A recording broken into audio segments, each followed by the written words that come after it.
يأكل سقاي سلام كبرات تعزرتي كميل لهم لما عنتهم كم تلمود بحدشين مزراربتن محزنتن فيديوهاتي متسيلكم زلهم قداي ليبيا بسفح كن ريوينا يعواتي ترينا زلهم قبل ليبيا خوينا بجاكم حماق علنا شرقركم ناب كل سبب صحنا سبع عالم بجاكم سمعونا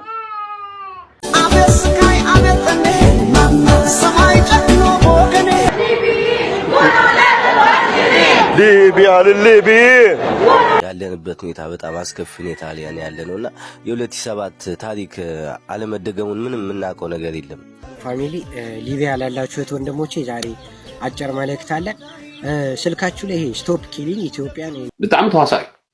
ንፍዕ ተዋሳይ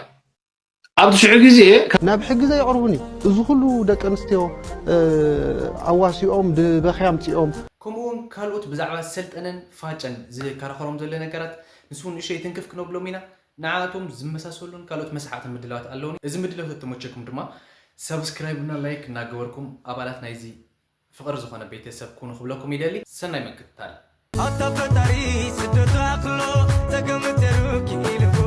ክብሮት ተዓዘብተይ እስኪ ከም መጀመር ምድላውና ክኾነና ካብ ሊብያ ዝወፁ ዘሎ ሓደሽ ቪዲዮታትን ሓደሽ ግፋታትን ከምኡውን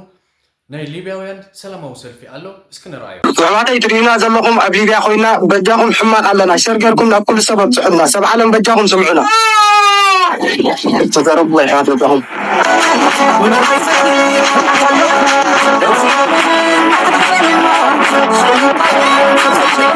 ያለንበት ሁኔታ በጣም አስከፊ ሁኔታ ላይ ያለነውና የ2007 ታሪክ አለመደገሙን ምንም የምናውቀው ነገር የለም። 2007 ላይ ሁሉ ህዝብ አልቅሷልና ድጋሚ እኛም የሆነ ነገር ሆነን ያ ነገር እንዳይከሰት ለመላው ዓለም ብታስተላልፍልን የሚል መልእክት ነው ያለኝ።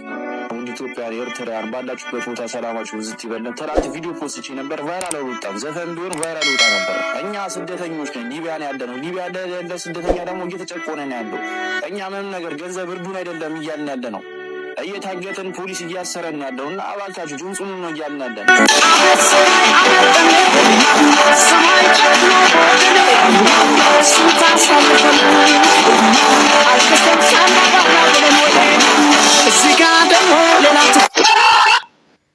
ኣሕዋት ኣምስትሪዎ ዘለኹም ቶም ኣሕዋትና ካብ ዝተፈላለዩ ሃገራት ናይ ኣፍሪካ ዝተኣኻኸቡ ብሊብያ ገይሮም ናብ ኣውሮፓ ክሰግሩ ብዙሓት ስደተኛታት እዮም ዘለዉ። ብፍላይ ድማ ቶም ኢትዮጵያውያን ተጋሩ ኤርትራውያን ማለት እዩ። ንሳቶም ኣብ ብጣዕሚ ኣብ ዝኸፍአ ኩነታት ኢና ንርከብ እዮም ዝብሉ ዘለዉ። ከም ትሪእዎም ዘለኹም ኣብዚ ቪድዮ ድማ ብባስ ብዝተፈላለዩ ነገራት ብዝተፈላለዩ ተሽከርከርቲ እዮም እናሃደንዎም ዝርከቡ። ብዙሕ እውን እናሰራጨና ቀኒና ኢና። ብዙሕ ዓይነት ቪድዮታት እውን እናተለቀቁ ቀኒዮም እዮም ኣሕዋት። ሕዚ እውን ናቱ መቐፀልታ ዝኾነ ብጣዕሚ ኣብ ከቢድ ዝኾነ ሽግር እዮም ወዲቖም ዘለዉ። ሕዚ እውን ድምፅኹም ምዃን ኣይተቋርፁ እዮም ዝብሉና ዘለዉ። እስኪ ሕዚ ከዓ ሊብያ ንሊብያውያን ዝብሉ ሰላማዊ ሰልፊ ኣብ ሃገረ ሊብያ ብናይ ሊብያውያን ዜጋታት ተኻይዱ ኣሎ። እቲ ሰልፊ ብጣዕሚ ሓደገኛ ካብ ዝገብሮ ድማ ምስ ናይ ግዝያዊ ኩነታት ምስቶም ስደተኛታት ኣሕዋትና ኣብኡ ዘለዉ ከምኡ ድማ ምስቶም ኣዘዝቶም ወይ ከዓ መራሕቶም እዞም ስደተኛታት ድሕሪ 3 ወርሒ ይቀተሉ ወይ ከዓ ይረሸኑ ገለ ዝብል ትእዛዝ ወሪዱ ስለ ዘሎ ሕዚ ድማ እቲ ሰላማዊ ሰልፊ ናይ ሊብያውያን ንዕኡ ዘጠናኽርን ዘጋድድን ክኸውን ከም ዝኽእል እዩ እናተነገረ ዝርከብ። እስኪ ንርአዮሞ ክንመለስ ኢና።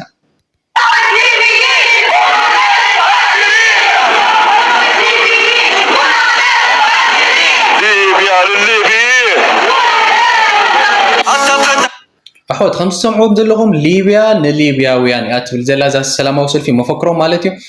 ብጣዕሚ ከቢድ ግዜ እዩ ዘሎ። እቶም ኣሕዋት እዞም ሊብያውያን እውን ኣማሪሮም እዮም ዘለውና እንታይ ከም ዝፍጠር ኣይንፈልጥ።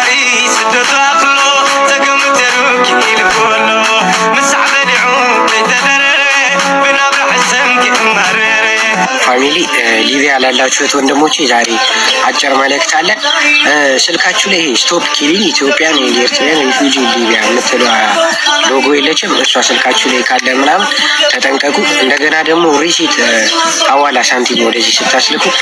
ሪሲቶችን ምናምን ስልካችሁ ላይ ካለ እሷንም ነገር በማጥፋት እንደገና ደግሞ ሳቢ እጃችሁ ላይ የባህር መውረጃ ሊሆን ይችላል የአስቤዛ ምናምን ነገር የሆነ ዲናሮች እጃችሁ ላይ ካለ ምናምን እሷንም የሆነ ቦታ ቦታ ነገራት ይዟት ምናምን አሁን እንደዚህ ገፈፋ እየመጡ ነው ምናምን ቤት ለቤት ሲገቡ ስትያዙ መጀመሪያ ቼክ የሚደረገው ስልክ ነውና ስልካችሁ ላይ ከነዚህ ሶስት ነገሮች ውስጥ አንዱ ከተገኘባችሁ ድራግ ዲለር በሚል ሞጫችሁ ጠባብ የሆነ ክስ ነው የሚያቀርቡብንና በጣም አዛ ሆኗል። በዚህ አጋጣሚ ተጠንቀቁ እላችኋለሁ። ኦኬ አብዛሐ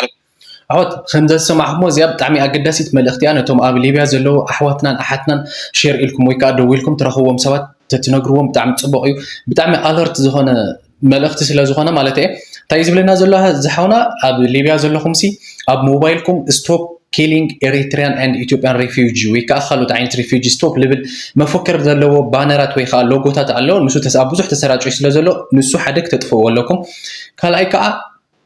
እቲ ናይ ገንዘብኩም ረሲፕት ገንዘብኩም ተቀበሉሉ ረሲፕት ንሱን ኣብ ሞባይልኩም ስክሪንሾት ወይ ካሊ ዳውንሎድ ፒዲኤፍ ገለ ከይሉ ሱን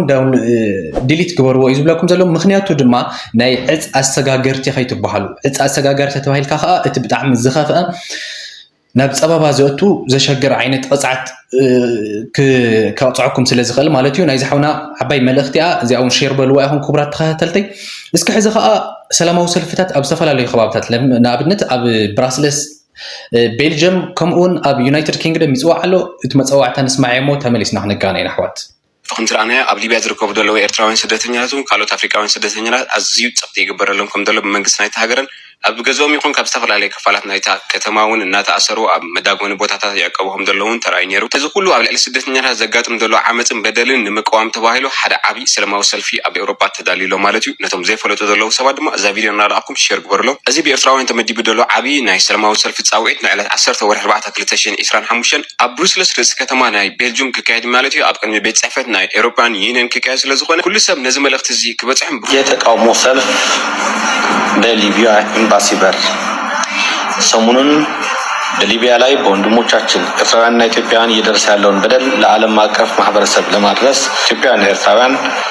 ይህንን ድምፅ በተቀናጀ መልኩ ተጽዕኖ በሚፈጥር መልኩ ለዓለም ማህበረሰብ ድምጻቸውን ለማሰማት በሊቢያ ኤምባሲ በር ላይ በ28 ማርች 2025 ከቀኑ 2 ሰዓት ጀምሮ እስከ 6 ሰዓት ትልቅ የተቃውሞ ሰልፍ አዘጋጅተዋል። ኣሕዋት ከምቲ ዝሰማዕኹሞ ኣብቲ ዝተጠቐሰ ሰዓትን ቦታን ንኽትርከቡ በዚ ኣጋጣሚ እዚ ክላበበኩም ይደሊ። እዚ መልእኽቲ እዚ ድማ ናብ ብዙሓት ንክበፅሕ ሼር ላይክ ሳብስክራይብ እናገበርኩም ኣባፅሑ ማለት እየ። እዚ ነገር እዚ ብጣዕሚ ጠቃሚ ኣብ ሰዓቱ እዚ ንሕና ዘላትና ዓቕሚ ኣብ ካሊእ ኣብ ወፃእ ዘለና ሰባት ማለት ካብ ሊብያ ወፃእ ዘሎ ሰብ ሰላማዊ ሰልፊ ብምግባር ወይ ከዓ ተወከልቱ ሰዲዱ ናብቶም ፅዕንቶ ክፈጥሩ ዝኽእሉ ትካላትን ድርጅታትን ማለት እዩ ናብቶም ወከልቲ ተሰዲዱ እዩ ድምፂ ክኾኖም ዝኽእል እሞ ኣሕዋት ኣብዚ ነገር እዚ ኢደ ኢድ ካይልካ ተሓባቢርካ ድምፂ ንኽኖም ይኽብለኩም ዝደሊ። እስኪ ሞኒካ ሓፍትና ከዓ ሓደ ነገር ሸወ ቢላላ እንታይ ከም ትብል ንስማዕ እዮም።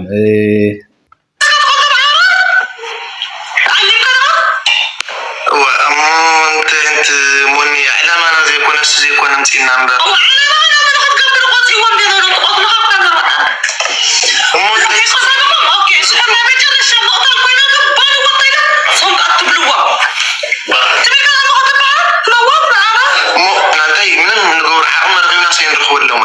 ኣብ መንገዲ ብፅርግያ ምንም ከይገበርና ኣብ ታክሲ ሞባይል ናሕዲጎም ፀፊዖም ስለዝሰዱናሲ ምንም እዚ ክንውዓም ገለ ነዚ ዝገልፅ ቃልስ የብለይን ከመይ ገይረ እዮም ክንውዓም ገለ እሞ ስብለካ ኣለኹ መዓረይ ወ ትግራይ መዓረይ ኣነ እንታይ ብለካ ኣለኹ መሲልካ እንድሕር እቲ ሓላፊኦም ናቶም ቅተልዎም ድሕሪ 2 ወርሒ መቕተልትን ድሕር ኮይናታ ናይ መጨረሻ ግን ቀትልካ ተቐተል ከይተኣሞ ከቢድ እዩ ሞኒካ ሓፍትና እንታይ እያ ትብሎ ዘላ መልእኽቲ ብጣዕሚ ከቢድ እዩ። እዚ ነገር እዚ ኣብ ሶሻል ሚድያ ተዘይዝረብ ፅቡቅ እዩ ኢለ ይሓስብ ኣነ። ምክንያቱ ኣብ ሶሻል ሚድያ እንድሕር ተዘርጊሑ ሼር ተተገቢሩ ኣብ ቲክቶክ ብፍላይ ማለት እዩ ንሳቶም እውን ትራንስሌት ገይሮም ተማኡ ዘለዉ ህዝቢ ወይ ከዓ እቶም ኣመራርሓ ገለ ክሰምዑ ስለዝኽእሉ ነቶም ስደተኛታት ኣሕዋትና ናብ ዝኸፍአ ዓይነት ግዜ ኢና ነምርሖም ማለት እዩ። እዚኣ ሓፍትና እንታይ ዳ ትብሎም ኣላ መሲልኩም ንስኹም እውን ቅተሉ ቀቲልኩም ሙቱ هم يعتبرهم زلا تعلمكم دوت تقولوا تخونكم سي نسخاتكم أحدكم أتي براتهم أحدكم أتيلهم موتوا كم يعتبر زلانا إذا نجرزي سي بيانس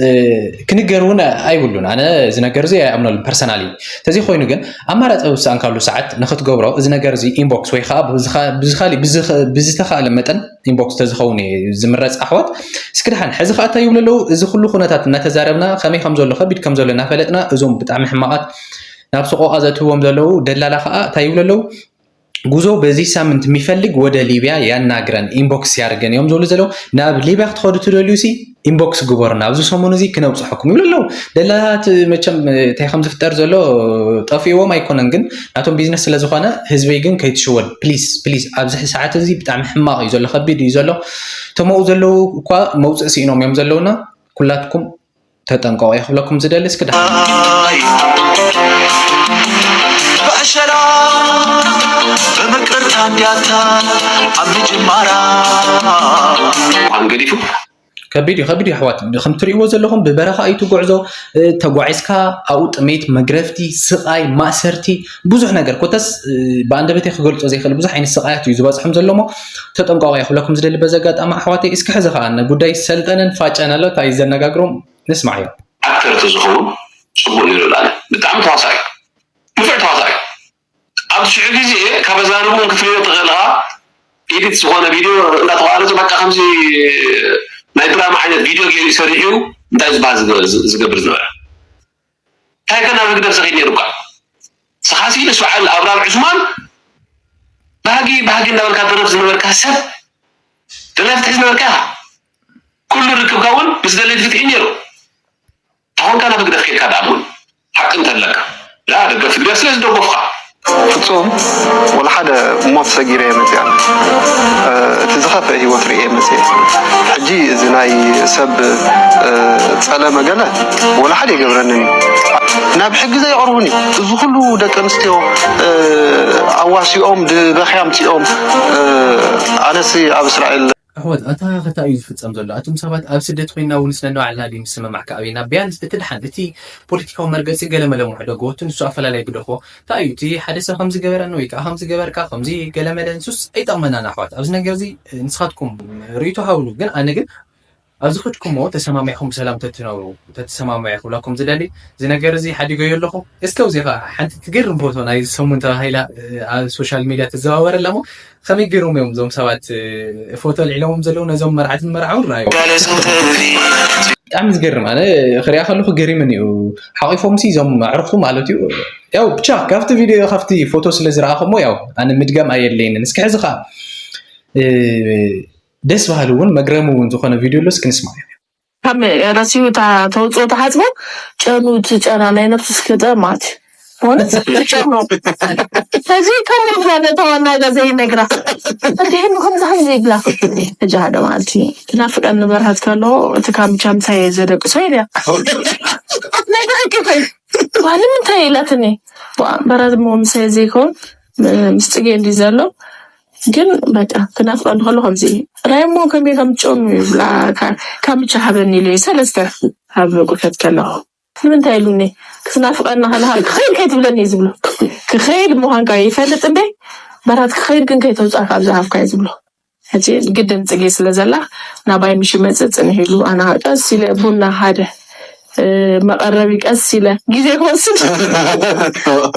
ፈሊት كيف تدربين زيكو بنا فتوني بلاني أتابعنا تقول باقي استمر أورام صحة لا يزبط ما تيجي خمسة مسوق في ليلة أزب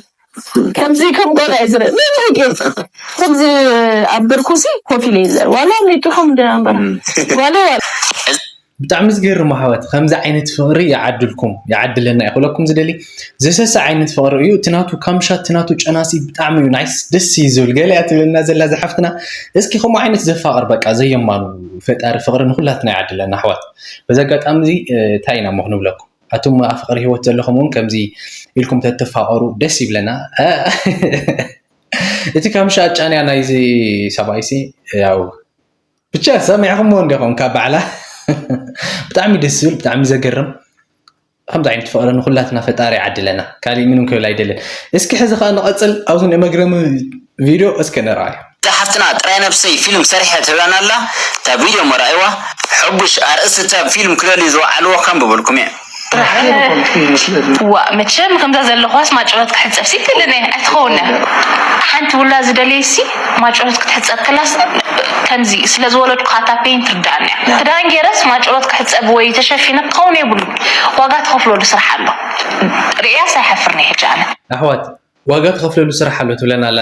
እቲ ስራሕ ከመይ ዓይነት ክኾን ዝኽእል ጥራይ ዝባንካ ዘውፅእ ዕራቆትካ ገለ መለት ኮይኑ እውን ሲ በቃ ሙሉእ ምንም ኣነ ኣይስከፍን ኣይሓፍርኒ ገለ እያ ትብለና ዘላ እዚኣ ትቕበልዋ ዲኹም